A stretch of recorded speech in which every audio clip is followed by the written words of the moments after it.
So Jesus said, be perfect, but none of us are perfect.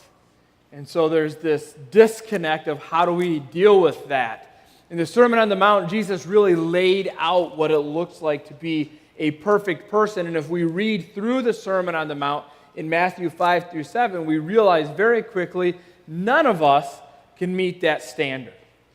So we're taking a few weeks between now and Easter to talk about what it looks like for us to live in light of Jesus' words that we're to be perfect, but knowing that we're not. We're going to do a little bit more on that today in Matthew chapter 5, but I thought before we did that, what I would like to do is do a little bit of review, and we're going to do that by having a quiz.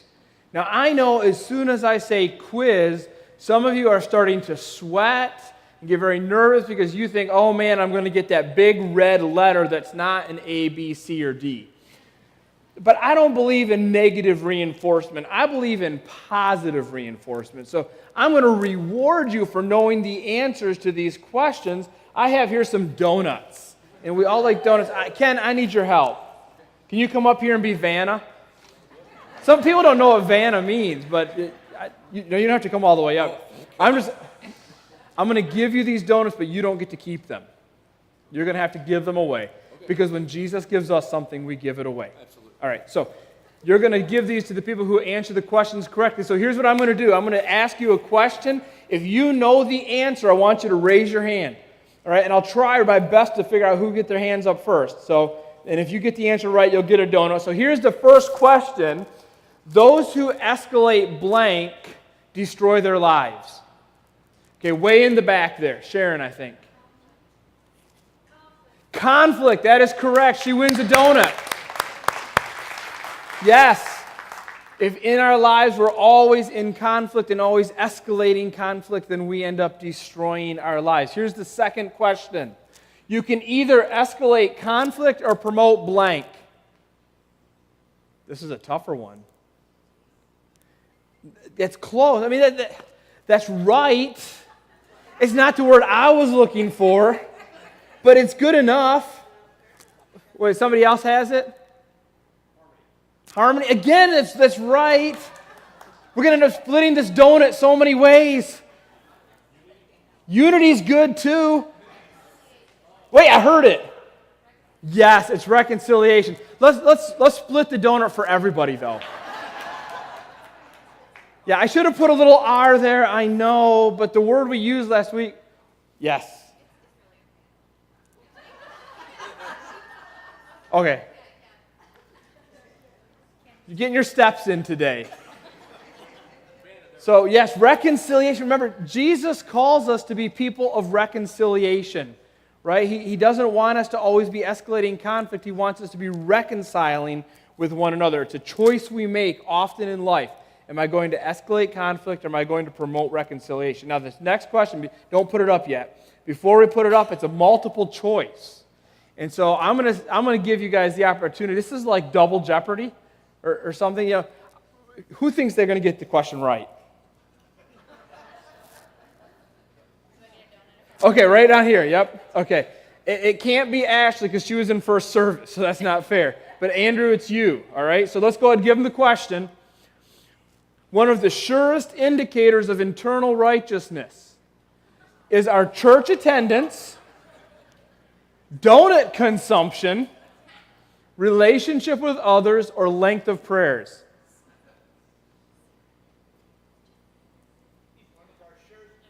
Yes. It's not B, A, or D. Okay. It's always C.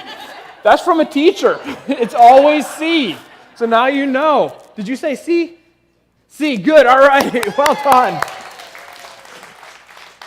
Remember, over and over in the Bible, we see this picture that when we're right with God, we get right with the people around us. And so as God is changing our hearts become longing for reconciliation. And so we ask ourselves the question, if I'm right with God, that means I'm right with my fellow man. So if my life is full of conflict, is that saying something about my relationship with God? And does the existence of ongoing, escalating conflict in my life mean that maybe there's something in my heart that I need to work on in my relationship with God? This is what we talked about last week. Because last week Jesus said, you've heard it said, don't murder, but I say to you, don't be angry with your brother. And we're going to look at a similar passage because it's the next one in line that Jesus gave in Matthew 25. And today we're in verse 27. So if you have your Bible, you can open to Matthew chapter 5, and I'm going to read to you from verse 27. This is what Jesus says. You have heard that it was said, you shall not commit adultery. So Jesus is actually working his way through the Ten Commandments here. Last week it was you shall not kill. This week it's you shall not commit adultery. And we said last week as we look at these commandments, some of them are easy, some of them are a little more difficult. Thou shalt not kill, that seems like an easy one. Most of us can check that off and say, that's not me, I'm okay. Thou shalt not commit adultery. You shall not commit adultery. This one's not as easy. We look around us and we see in our world that this is kind of one of those prevalent things. It seems to be increasing. And yet some of us might be tempted here to say, you know what though, I'm good on this one. I haven't done that, and so I'm going to check the box and say I'm still perfect. I'm still righteous. But that's not Jesus' intent, is it? Jesus isn't giving us a checklist to say if I do all these things, then I'm okay, because what Jesus is much more concerned with is our heart. And he's really wanting to speak into our heart. And so when Jesus says, you need to be perfect as your heavenly Father is perfect, he's talking not just about what you do, but who you are in your heart. And here's where all of us fall short. Because all of us recognize that we don't meet that standard of perfection. But as we said last week, the good news is Jesus was perfect for us. None of us are perfect, but Jesus is perfect for us. He came, he lived on earth, he never did anything wrong, and at the end of his life he was killed, and so he took upon himself the punishment for our imperfection. So if I give Jesus my imperfect life, in return he gives me his perfection. So when God looks at me, because it's God's standard that is perfection, God doesn't see me as imperfect, he sees me as Christ. He sees Christ's perfection in me. But that's not the only gift Jesus gave us. Jesus also gave us the Holy Spirit. And so in that moment when I give him my life, he gives me his perfection and he gives me his Spirit. And what the Spirit does is he transforms me. Jesus makes my heart right. He makes me right with God. And then the Spirit works in me and through me to change me into a person who reflects on the outside what Jesus has already done on the inside. And so as we read through the Sermon on the Mount, one of the questions we're asking ourselves is, am I letting the Spirit change me into this kind of person? So Jesus says, you have heard it said, don't commit adultery. That's the external. But now he's going to get to the heart of the matter, and he continues on in the next verse. He says, but I say to you, everyone who looks at a woman with lustful intent has already committed adultery with her in his heart. Now, here Jesus is actually talking to the men around him. And the reason is because this was a very different time. Now, when we say the word adultery, we think of that as an equal opportunity sin, meaning that men can commit adultery and women can commit adultery. That's how we understand it. But in the time when Jesus lived, so we're talking about ancient Mideast, that wasn't how adultery was understood. Remember, this is a time when women are not considered equal. In fact, they're almost sometimes not even considered people. Women were literally the possession of men. And so if you were married and you were a woman, you were owned by your husband. Now Jesus didn't agree with this. And we're going to see next week that Jesus was actually very progressive in liberating women from this kind of view. But Jesus here is speaking into this idea. Because in that day, here's what adultery was. A man could commit adultery, but a woman couldn't because she was just a possession. But a man could commit adultery only if he was a married man and only if he slept with a married woman. So men could actually say, hey, she wasn't married, so it's not adultery because I'm not taking another man's wife. That seems kind of crazy to us. But that was the understanding into which Jesus was speaking. And here's what he's saying. Hey, guys, guess what? The standard is way up here, not way down here. Adultery is not just when you sleep with another man's wife. Adultery is if you look at another woman, any woman, married, unmarried, if you look at her with lustful intent, you have committed adultery. When Jesus says lustful intent, the word lust is a desire word, right? It's this idea of I long for something, I want something, almost this, I want to possess it. I want to have it for mine. It's not been given to me. It's not mine, but I want it for myself. That's the word that's going on here. And it doesn't have to be a sexual word. It can mean a lot of different things, but in this context, that's what Jesus is saying. If you look at another woman longingly, thinking, hey, I'd like to have that could be mine, Jesus says you have committed adultery in your heart. But I don't want us to stop there, because there's a principle here that Jesus is teaching, and it's for everyone. It's not just for husbands. Because sometimes wives can do something similar but different. Jesus recognizes that, generally speaking, for men, the struggle is with what they see. So he says if you look at a woman with lustful intent. But generally speaking, that's not the same struggle for a wife. Generally speaking, for a wife, it's happening up here. It's, I wish my husband was more like this. Or I wish my husband was more like that. And there can be this tendency to create this ideal husband in your mind. And when your man doesn't live up to it, you begin to desire something different. You begin to desire something else. You see, lust is when our desires distract us from God's provision. Husbands, your wife is God's provision to you. It's God's good gift to you. And when you allow yourself to be distracted from that good gift, you lose sight of what God has done for you. And wives, your husband is God's good gift to you. And so when you build up in your mind what you wish that gift would look like, and it's not your husband, essentially what you're saying is what God has given me isn't good enough. You see, these distractions distract us from what God has given us. And it's not just about husbands and wives. This is something that we all struggle with, right? We can be distracted by money and the pursuit of money. We can just be distracted by pleasure, the pursuit of pleasure. We can be distracted by a desire for revenge or a desire for power, or even things like food or fitness that aren't necessarily bad things, but our desire for them can distract us from the more important things in life. I think something that Jesus would have spoken to if he was here today is this idea of social media. Now, social media is not a bad thing in and of itself. It has many good uses. Around the world, people are using social media to spread the gospel of Jesus, and that's a good thing.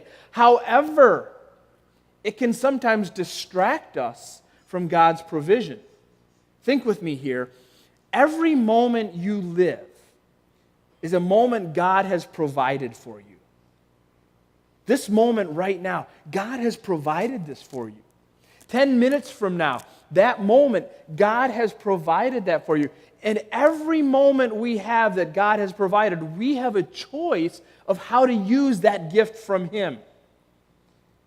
And so when I'm checking my phone every 6 minutes, when I'm always chasing that dopamine high to see who's liked what I said or who's ready to fight with me now, essentially what I'm saying is this moment right here, this isn't good enough. I'm going to be distracted by something else. Here's the truth about distractions. All distractions are rooted in a lack of contentment. All distractions are rooted in a lack of contentment. You see, to be content with something is to say, God has given this to me, and this is what I need, and this is all I need. But far too often, we see what God has given and we want more. Or we want different. Or we want something completely wrong. And these distractions drive us to destruction. Remember David, King David? He was distracted by Bathsheba. He's up on the roof and he sees this beautiful woman and he's distracted, and then he pursues the distraction. And bad things happen. It leads to destruction. But when the prophet Nathan came to David to talk about it, he said, David, God has given you everything. Everything you need, God has given you.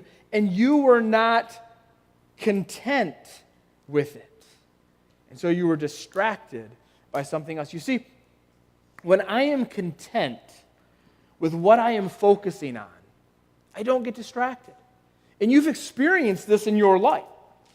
Maybe you like to read, and you've had that time when you've been in a book, and it's been such an amazing book that you get so engrossed in it that you completely lose track of what's going on around you. You are so content with that book that nothing can distract you from it.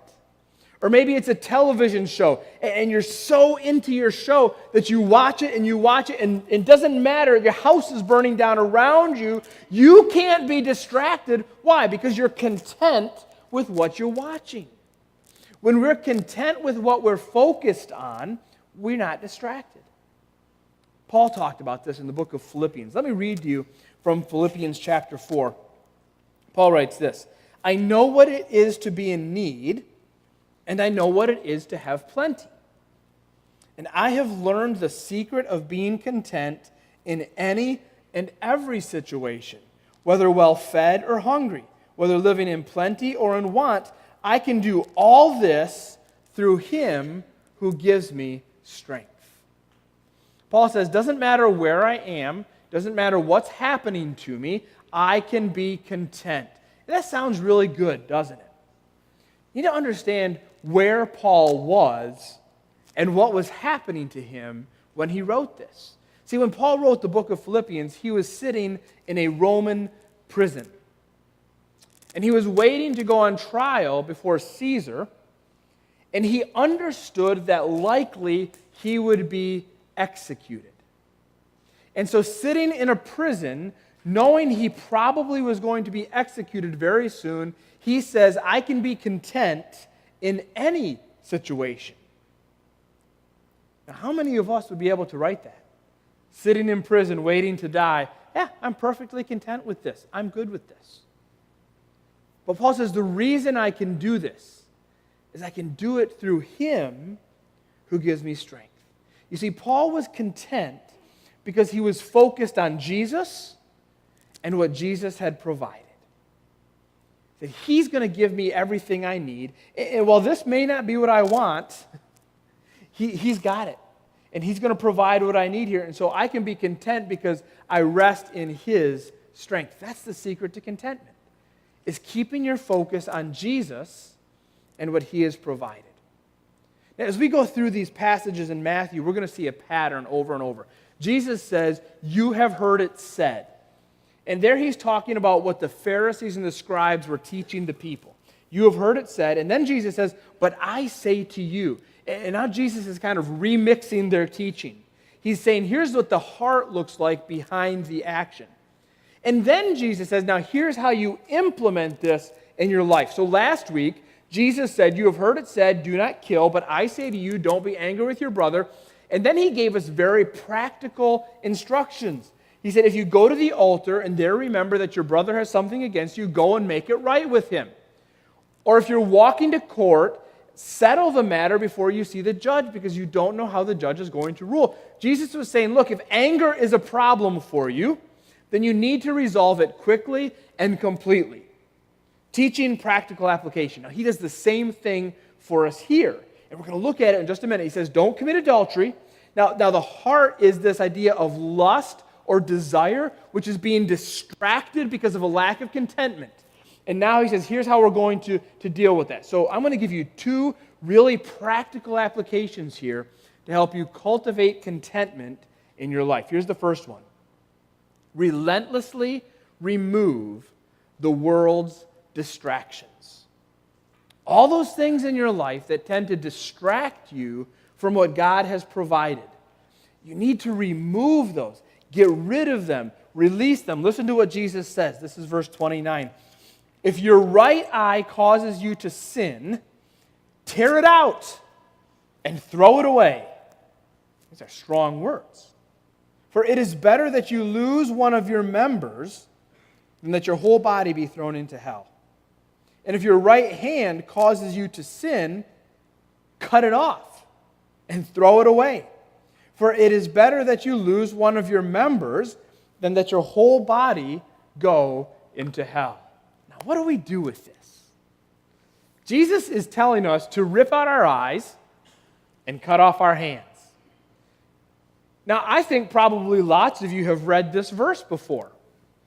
And I can't help but notice that all of you have your eyes in your hands. So you didn't take it seriously, right? Now understand, Jesus is the greatest teacher who ever lived. And he had absolute, full, and complete command of the languages he used. And so here Jesus is actually using a storytelling technique called hyperbole, which is this. You say something outlandish to grab people's attention, but also to make a point. Let me show you somewhere else where he did this to kind of help you understand. Remember when Jesus was talking about being judgmental? And he said, don't try to take the sawdust out of your brother's eye when you have a big plank in your own. Now, I think it's cool that Jesus used this because he was a carpenter, right? So he absolutely knew what it was like to have sawdust in your eye. I'm pretty sure he didn't know what it was like to have a plank in your eye because that's outlandish. And so when Jesus said this, everybody understood Jesus is telling us not to judge others because we have our own problems. That's the clear and obvious meaning. But nobody heard Jesus say that and said, well, he's not talking to me because I clearly don't have a plank in my eye.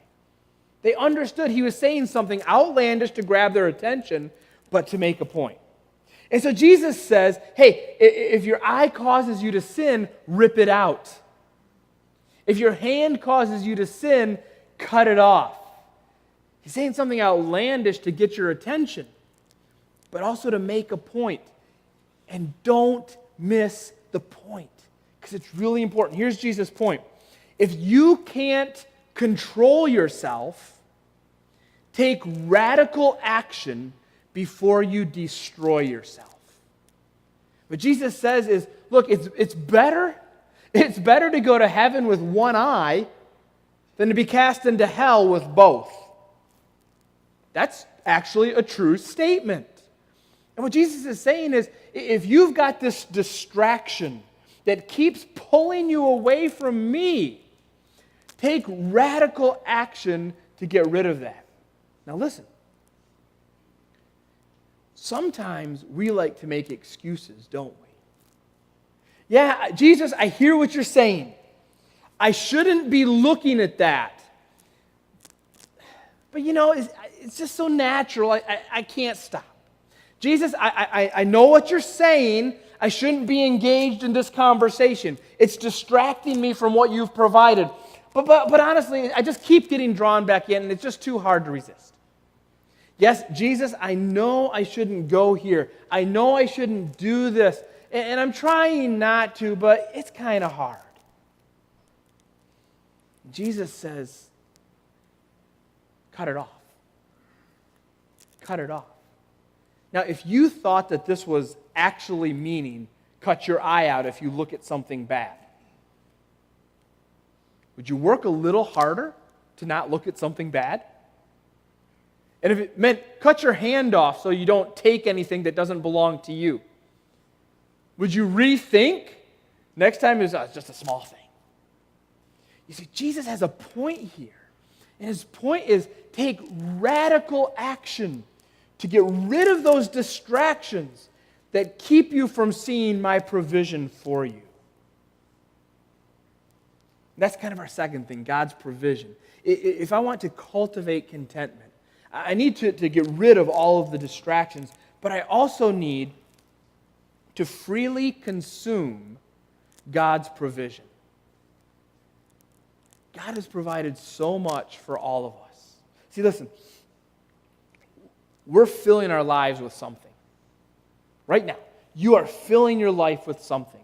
You're either filling your life with the world's distractions or with God's provisions. Everything you look at, everything you listen to, everything you say, everywhere you go, everything you touch, you are filling your life with something. And it's either the world's distractions or God's provisions. Remember Adam and Eve? I mean, I know you didn't know them personally, but remember Adam and Eve? God put them in the garden. And in the garden, He gave them everything they need. He gave them all of these trees that had incredible fruit. And we'll never know until we get to heaven exactly what kind of fruit there was, but everything beyond what we can possibly imagine, it was all there for them. And God said to them, He didn't say, eat whatever you want. He said, freely eat. Gorge yourselves on it. This is all for you. All your needs are provided. And He gave them each other. He gave Adam and Eve this incredible relationship. At the end of Genesis 2, it says that the man and the woman were together, and they were naked, and they were unashamed, which is to say they had absolute, complete, perfect intimacy. They didn't need to hide anything from each other. There was no fear. There was no shame. It was the perfect relationship. We cannot even imagine the closeness and the intimacy that Adam and Eve shared. It was incredible. And He gave them a purpose. He said to him, look, you're in this garden and you are my representatives to all of creation. You're to take care of the animals. You're to take care of the ground. You're to take care of the plants. Represent me in creation. And so God gave Adam and Eve, He met all their needs, gave them a perfect relationship with each other, gave them an incredible purpose and mission. And what did they do? They got distracted. The serpent comes and says, hey, did God really mean all that stuff He said? What about that? What about that one tree that God said to stay away from?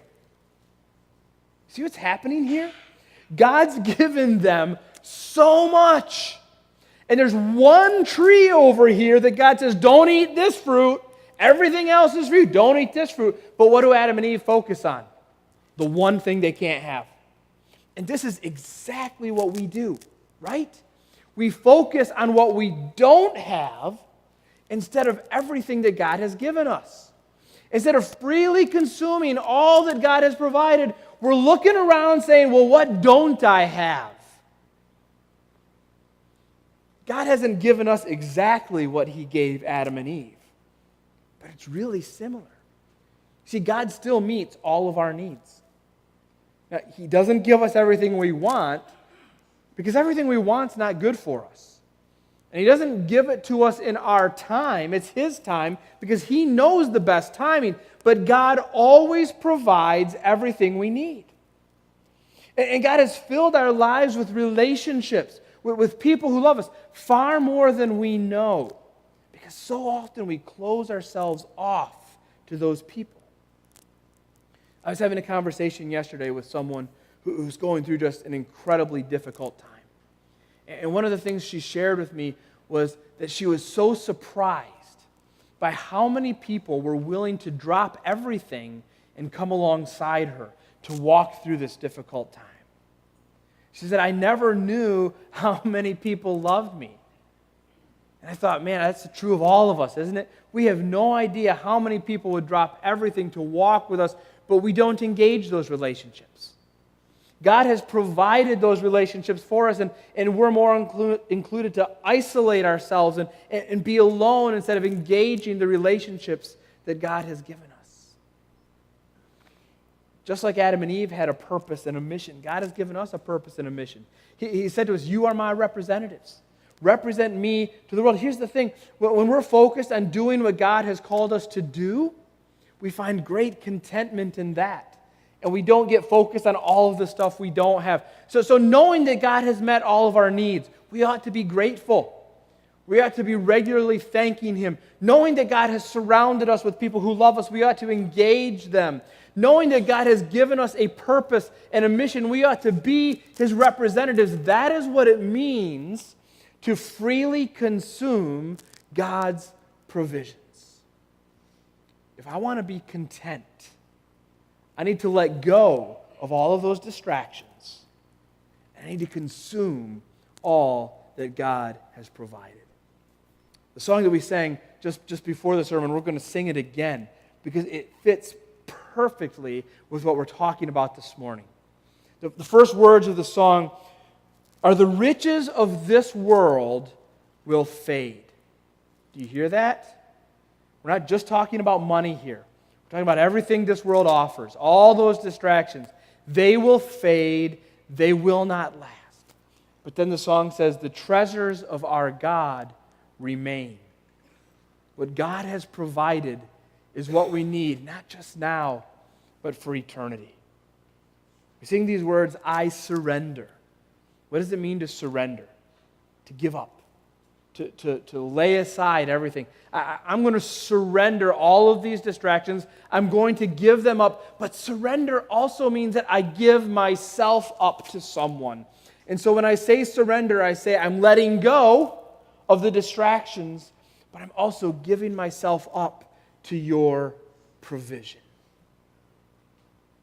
God has given us everything we need.